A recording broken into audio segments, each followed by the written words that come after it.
Ugh, I can't believe I'm doing this.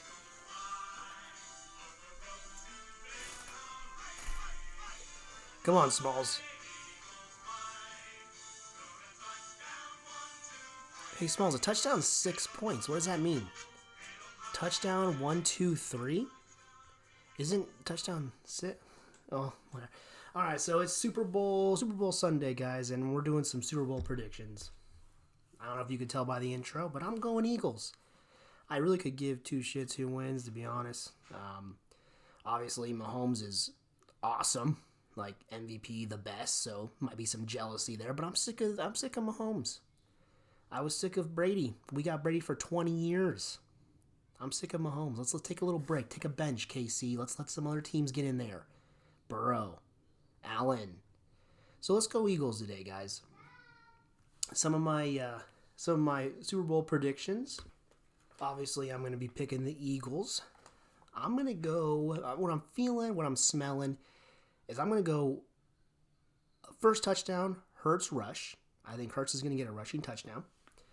I feel like KC is going to take the lead late, and I think Hurts is going to march the Eagles down the field and kick a game winner. I'm going 31-30 Eagles. I think it's going to be a higher scoring game. Score in the 30s-ish, probably. 30s, maybe mid-30s. But I'm going to say 31-30. Last-minute field goal. Hurts in the Eagles for my boy Smalls. I haven't had a podcast since the Eagles and Niners. Been a little bit of hibernation. Been very depressed. We all know how that went. Just everything that you could just not even think would go wrong. It happened. It went wrong.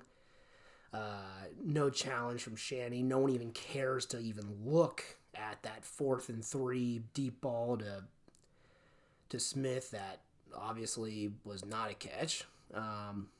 Purdy gets injured.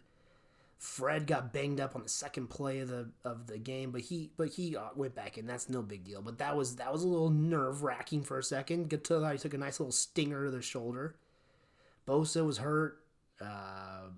Like I said, Purdy. We tie it up with Josh Johnson. Nice little run for CMC, and then we get the ball back, and we get the ball at halftime. This is great. Josh Johnson fumbles a perfect snap ball at his chest.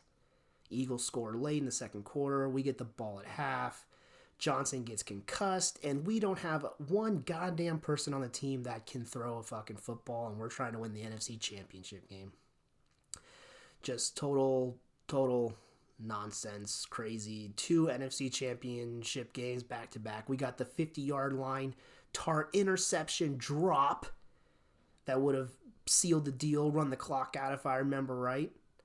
And then we just got injury and flags and concussions and everything that could go wrong debacle this year. So, I mean, I don't see anything but bright future for the Niners. Purdy it was announced that he's getting surgery, but will be back for training camp, which is awesome. Trey should be 100% for OTAs. People might be worried about this situation. Who are we going to go? I think it's a good thing. I mean, you got 2 young studs, even though Trey hasn't really proved himself. I mean, his college tape is great. He only had 1 year. He's young, hasn't had a lot of football experience. Purdy's got the football experience. Looked great. Awesome. Almost won Rookie of the Year. Votes weren't even close, but he got 3rd place for the last pick of the draft and starting 9 games, winning every game or whatever. That's great. I mean, the value from someone at pick number 2, where you expect him to be good, he should be good. The value of Mr. Irrelevant coming in and carrying you to the NFC Championship, there's so much more value with Purdy than some guy at pick number 2 that's really good because he's going to be good. So I think this isn't a situation we need to worry about. I think it's a good situation. 2 young, really good quarterbacks that we could play in cheap, may I add, that we could play either of them and probably have a good shot. So let him compete. I think it's going to be Purdy's job, which sucks for Trey. I mean, I really think he has potential to be good. I'm not done. I want to see Trey as a Niner. I want to see what he can do. I want him to live up to the hype. But I think it's Purdy's team, and rightfully so, right? But, they're going to compete. I think this is a good thing we got going on. We got a lot of the weapons back, a lot of the defense back. We're losing Alshire, and we're losing Ward probably, but we got Greenlaw, and we got Freddie Warner. We got Bosa and Armstead. We need to draft a little bit more beef, a little more bulk on that D-line. Kinlaw sucks. He's done nothing. Bust City. And getting a couple more, maybe draft a couple O-line guys. We have a lot of picks in the draft. We just don't pick till the end of the third round. But if we beef up both lines, we got a lot of talent coming back. I don't know why we can't just start where we finished this season. Yeah, I'm excited. I'm excited for next year. I'm excited. Well, for this year, the end of this year, 2023 season. Let's go Niners. I got some good feelings for next couple of years ahead here. CMC, Debo, Kittle, Purdy. Let's go. In poker news, we got Phil Hellmuth is returning to some live action. He will be playing the Hustler live stream tomorrow night. Monday night, he will be playing in the live cash game, 200, 400 blinds. I think the min buy-in is 100K. He hasn't played any live cash in a while, so it'll be fun to see him. Someone I grew up watching a lot of. The Mike Mattisau's, the Phil Ivies, the Daniel Negreanu's, the Phil Hellmuths. The poker boom, 2003, 2004, right when I started watching poker.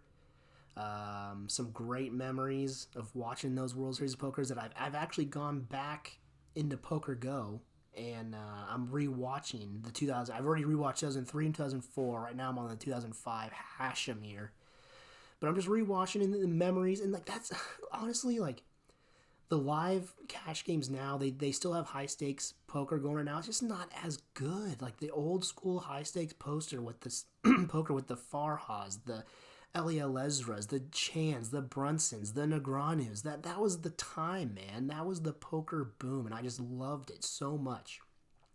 So many memories of rewatching these World Series of Pokers, of playing a dollar tournament with Garen Aha at Aha's house in the summertime. Watching it was World Series Poker, ESPN every Tuesday from 5 to 7. Couple hours of poker. We'd sit, watch, and play a $3 or $4 tourneys. We would do second place gets $1 back and first place wins $2. The memories of watching this is just awesome.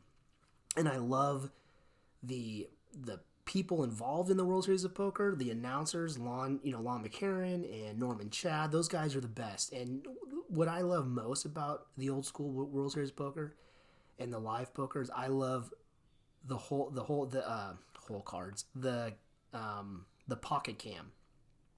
The pocket cam was great. You get to sit there and watch the players peel the cards back and look at their ace or their ace king. That was so much fun. I'm such a poker dork for saying this, but now they have the chips in the cards, and then they have a little scanner under the table, so the players have to rub the card over the scanner, and then it just pops up on the screen the image of the ace or the ace king.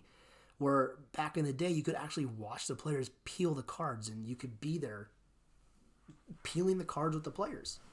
And I love that. That's the best thing about poker, is peeling your cards and seeing what you have. So just a lot of good memories of World Series of Poker. And as I'm watching it, I'm thinking of some underrated players. So for those of you that are into poker and into the World Series of Poker, especially back in the booming day when we were a little bit younger watching it, which is probably only 3 of you listening to this podcast, I was thinking of some underrated players. Now I'm thinking Dan Harrington. He's in the Poker Hall of Fame, so he's got the recognition. But he had a final table in the late 80s, smaller field. He won in 95, smaller field, but still tough to win a poker tournament. It doesn't matter how many players, 50 or 1,000. It's tough to win a poker tournament. And then he went final table in 2003, 2004, back-to-back years with 800 and 2,600 people. 4 final tables within 12 years. That's really good. And nowadays, no one ever talks about Dan Harrington. I think he likes to stay behind the lights. He likes to not be involved in the high stake cash games. He's more of a tournament guy. But he's still playing in Vegas. He still goes to the Bellagio and plays. I've seen some people, do like, I watch a lot of poker vlogs on YouTube, and they've been filming at Bellagio, and Dan Harrington sits next to him. So he's still around and he's still playing. But, and like I said, he's in the Poker Hall of Fame, so maybe I'm wrong with this, but I think he's a little underrated. And one guy that I think is very underrated, not in the Poker Hall of Fame, but he might be eligible coming up soon here, because he was a younger guy in 2004, is Alan Cunningham. In 2005, he had like eight or nine cashes, 5 final tables, 2 bracelets, and he made it to the final table in the main event. And I'm pretty sure he was top 20 the next year in the main event. Maybe even another final table. I'm not at 2006 yet. I can't remember off the top of my head. But I'm pretty sure he had 2, like Harrington, back-to-back final tables or back-to-back really good performances in the main event. And when he was doing it in 2005 and 2006, it was fields of like 4,000, 6,000 people. But he is not in the Poker Hall of Fame. And he was kind of a big but quiet name back then. He ran around. There was like the 4 guys. There was like the crew of them. It was Alan, Negreanu, Ivy, and John Juanda. And I really think Alan Cunningham is very underrated. So yeah, anyways, Alan and Dan, 2 underrated players, I think. So that's kind of it for poker news right now. You got Phil Hellmuth playing tomorrow night in the 200-400, the Hustler Live. I watch Hustler Live every night, love it. Five nights a week from 5 to 10. Don't think Ashley likes it, but you sit down to watch your TV shows at night, kids are asleep, and then I always throw on the poker. So right now, Hustler Live, and I'm going back watching the World Series of Pokers from the early booming days. But other than that, not much poker news. The Run Good series that was at Grayton in September is coming back for the end of this month, beginning of March. It'll be back. I talked about this in my podcast 1, I think, or 2, but I'm not a big tournament guy, but I was talking with Chris, and we might tackle a couple of the $250 tournaments, and it's got to be a 1-dayer. I can't do a 3 or 4-dayer. I just don't have the time with family and work. I can't do a 3-day event. I can't do Tuesday night, if you make it, come back Thursday morning, and if you make it, you're going to be here all day Sunday. Yeah, I can't do that. So, because the main event in 2022, when they did in September, the main event was the Run Good at Grayton was $100K guarantee pot, $600 buy-in. This one, the end of this month, is an $850 buy-in, but the guarantee pot is $250K, which is very nice. I think the winner in September won $109,000 was the winner. So it was a $100,000 guaranteed pot. So that's how many more people they had show up. So they were like, if we don't get the pot at $100,000, it'll be $100,000. But obviously, if more interest, more people play, the pot could be bigger than that. Well, the pot was. So the guarantee of $250 for this one, I feel like they think they're probably gonna get a pretty good pot for that one. So I mean, $850 might be worth a shot, but I don't have the time. But it would be fun. But me and Chris might tackle some of the 1-dayers, the $250 ones. They have a 6 max one where it's 6 people at table max, which I like. You can play more hands, get a little more aggressive. That one does sound good. This next weekend coming up, guys, we got Garrett in town. So we got the BYOB League getting together for a trophy ceremony, I think at AHA. So we might all get together and do a pod. I know my brother's dying to get on this. I mean, when you have Punt Talk, which is like, 250,000 subscribers, you want to be on, the pod. You know what I mean? So we'll see what we can do for my brother. And Garrett will be in town. Maybe he'll get in on the action, do a little BYOB GGG pod this weekend. But other than that, yeah, I just want to do a quick little pod before the Super Bowl, let you guys know my predictions, kind of touch base with the poker world and the Niner game with the Eagles, because I haven't talked about it. My last pod was before that, and I've been kind of not having, I kind of had the pod in the back of my mind because I didn't want to talk about it, but, you live, you learn, whatever. So you got to get over it, right? Get on with life.